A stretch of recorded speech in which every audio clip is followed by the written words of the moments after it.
Hey folks, welcome to the Leeds Gamer. Just a short video reacting to the announcement of the England squad for the World Cup. Just before I get into the detail, do please subscribe to the channel if you haven't already, and do please give the video a like, and please hit the notification bell so you don't miss any future content.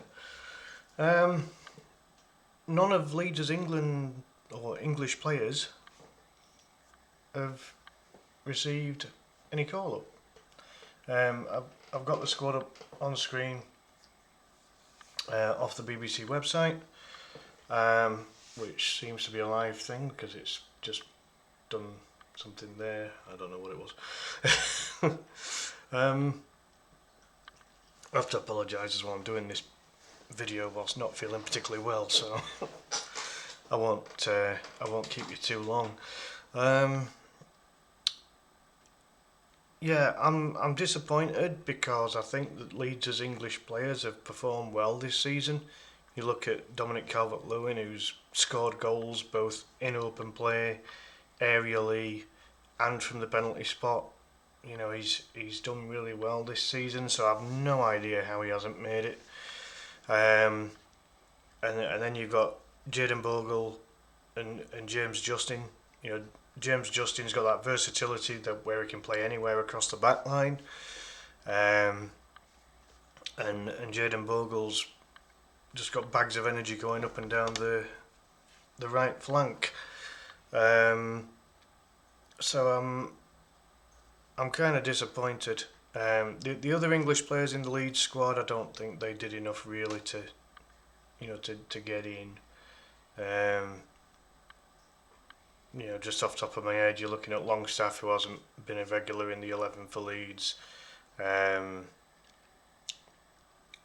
and Cairns obviously have hardly played or not played at all. God,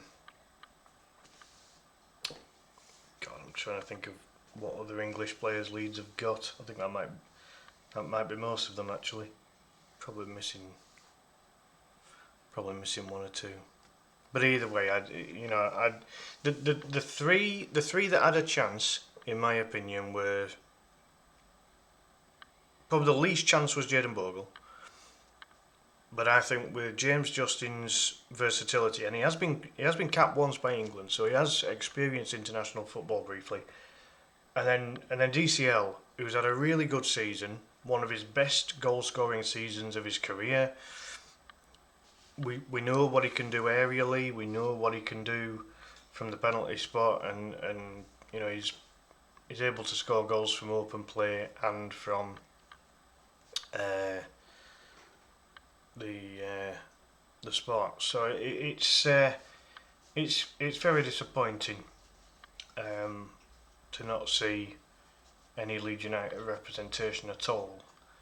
And I think DCL had the strongest chance of getting into this squad. So the fact that he's not is incredibly disappointing.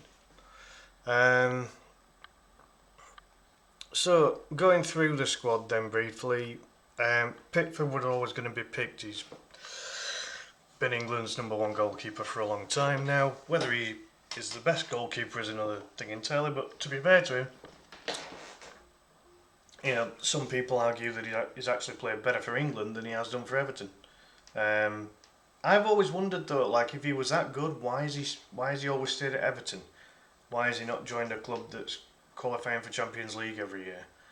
And I just think that with us not having a goalkeeper that's actually playing in the Champions League, I mean, alright, James Trafford's playing for Manchester, well, he's a Manchester City player, but doesn't play ahead of Donnarumma.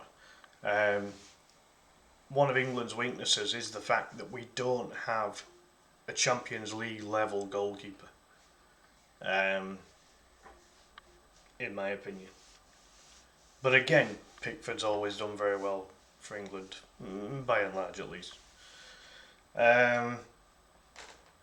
Defenders, you've got Reece James, Livramento, Gay, Konsa, Stones, Kwanzaa, O'Reilly, Byrne, Spence. I look at that and I think that that is distinctly average. You have got, I reckon, at least two, if not three players that have got injury history. And when I say history, I mean this season. So, unlike DCL, who's put most of his injuries behind him and been able to stay fit for most of the season this season, obviously DCL has had injury problems in the past. But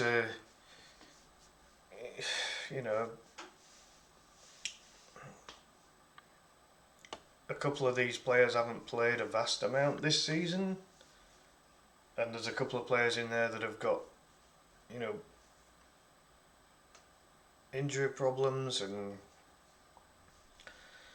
whatnot. You're relying on one or two players that, well, obviously Kwanzaa, who doesn't play in the Premier League, albeit he plays for one of the best ones in the Bundesliga, so it's not like he's playing at a low level. He's just playing at a different style of league to the Premier League. I'm just not totally convinced on the defenders, if I'm honest. Overall, Gay is decent. Stones has got the experience. You've got some extra height in there with Dan Byrne. Jed Spence is technically quite decent on the ball.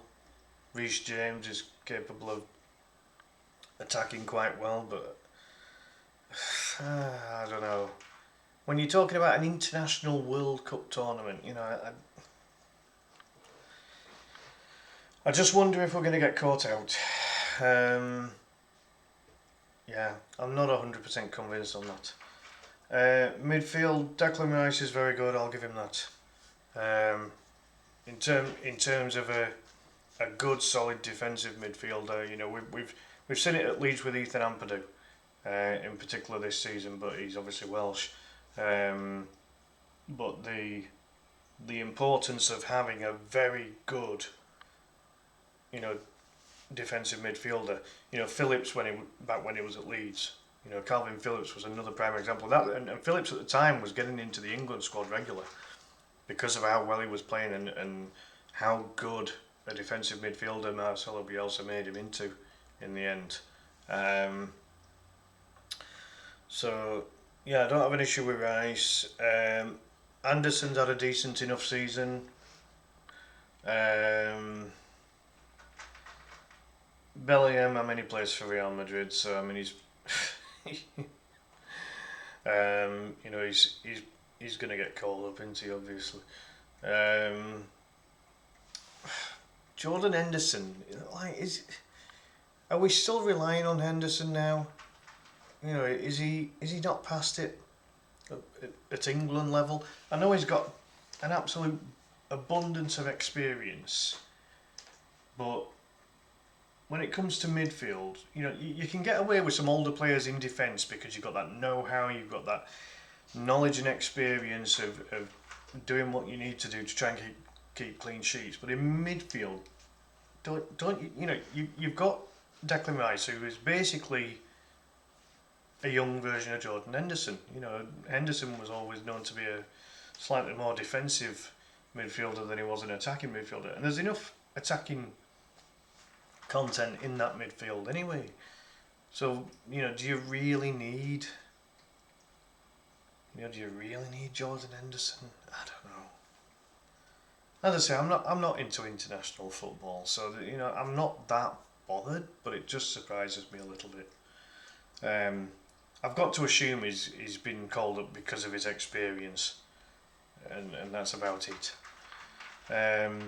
Morgan Rogers has had a decent season, so yeah, I don't really have any issues with him getting called up. Menu,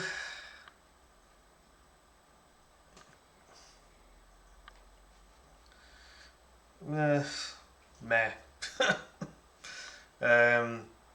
Eze, Also, Eze was quite decent at Crystal Palace. I don't know whether he's had the same effect at Arsenal. Um, yeah, I don't know. And then going on to the strikers, Harry Kane obviously been banging goals in for Munich, hasn't he? Just like he was for Tottenham previously. Now this is the weird one. Ivan Toney. What the hell's he doing in there? He's playing in bloody Saudi League. Come on. You know, one of the prerequisites of getting into an England squad is that you're playing in a league that's at least one of the top 5 leagues in the world. Surely. The only thing going in Tony's favour is the fact that he is a constant goal scorer. Wherever he's played, he has scored goals. I can't stand the guy, quite frankly. You know, he's a maverick. He's gone to Saudi just for the ridiculous amounts of money, and the fact that it's dead easy to play. You know, compared to playing in the Premier League. But he hasn't featured in any previous England squad. You know, they haven't even played him in a friendly or anything. Certainly not in recent times. Anyway, so I'm really, I can't believe he's in the squad ahead of DCL. No, I can't understand that one at all. I have to apologise. I didn't hardly get any sleep last night due to having a migraine, and I'm still not feeling 100% now, so I do apologise. But yeah, the Tony call-up is a weird one. From DCL's point of view, he was always going to be up against the likes of Ollie Watkins, who by and large has had an alright season from what I can tell. The likes of Saka and Madueke, possibly Rashford and Gordon, are more like wingers rather than central number 9 strikers. Now he's gone. You know, the 3 main strikers are Kane, Tony, and Watkins. You tell me that DCL hasn't done enough to get in ahead of either Tony or Watkins. I'm surprised at that. I have to say. But you know, it's a very Leedsy thing that, you know, even when Leeds were qualifying for Champions League, their players hardly ever got called up. You know, bloody ridiculous, really. You know, I remember when Lee Bowyer was one of the most effective midfielders in the league. David Batty, one of the best defensive midfielders. You know, if only Michael Bridges had stayed fit, you know, maybe he could have partnered Fowler up front. You know, after the likes of Shearer, for example. You know, there's been some half decent English players play for Leeds United in the past. You know, Nigel Martin was very unlucky because he came through at a similar time as David Seaman. So Nigel Martin always struggled to get caps. It's amazing he got as many caps as he did. Paul Robinson ended up getting quite a few as well. You know, so goalkeeper wise, like Yorkshire goalkeepers, Seaman, Martin, and Robinson, they kind of dominated the goalkeeping scene for a while, didn't they? But yeah, from an outfielder's point of view, it's always been very difficult for Leeds United English players to get into the England squad. And I mean, again, you know, I think DCL could have replaced it. I think Tony's been called up because he's used to a hot climate. You know, because playing in Saudi League, it's not going to be anything less than about 50 Celsius, is it? I slightly over-exaggerate on that one, obviously. But you know, James Justin's versatility, I think that could have gotten him into this squad. I really do. And as I say, Bogle's had a very decent season. So I don't know. I'm surprised. Well, I am and I'm not.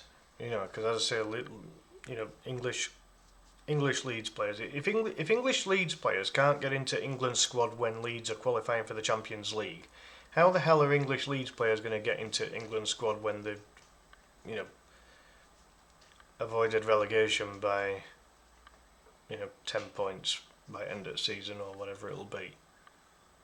You know,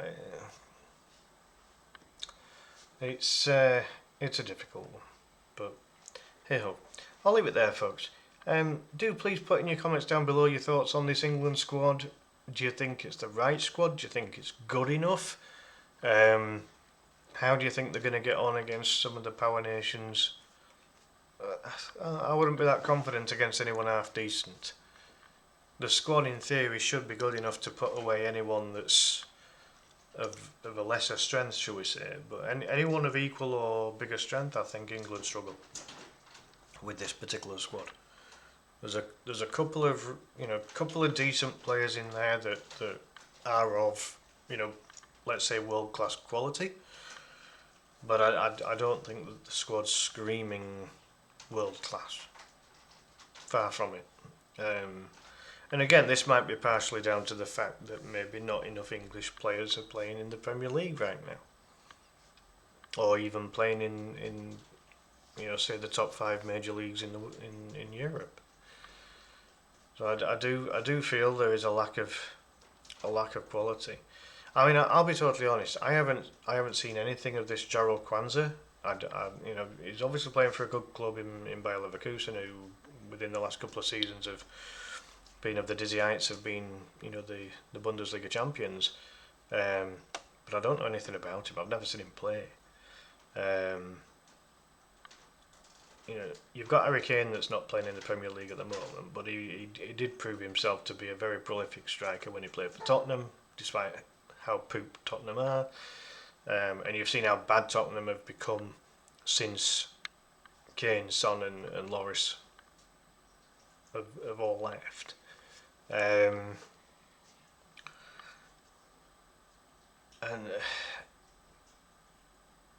I kind of think to myself with this that as far as the outfielders are concerned, you've got Kane up front, you've got Rice in midfield, and you've got Gay in defence. That spine is very good. I will give it that. I think those three are a very solid spine going through the middle. It's those around them that, how good is it? That's what we're going to find out, isn't it? I don't know. I'm just not super convinced. I mean, you look at some of the other players that have missed out. Morgan Gibbs-White's probably thinking to himself, well, if Elliot Anderson can get in playing for Nottingham Forest, why can't I? I'm not saying that Morgan Gibbs-White's good enough, but I'm just saying that that's probably what's going through his head right now. If his teammate can get in, why can't he get in? Again, there's a handful of players within this squad that are quite injury prone. Well, if some of these players get bad injuries, I'm not suggesting we're going to be left to the bare bones of the squad throughout this tournament. But if we do get an unavailability crisis, then we're going to be in real trouble. So, yeah, not convinced. Anyway, I'm going to leave it there, folks. I'm really feeling rough. I do apologise. But big thank you for watching. As I said, do please put your thoughts about the England squad in the comments down below, and do please do all that good stuff. Please give the video a like, subscribe to the channel if you haven't already, please, and hit the notification bell so that you don't miss any future content. But in the meantime, have a great day, folks. Thanks for watching. See you next time. Bye for now.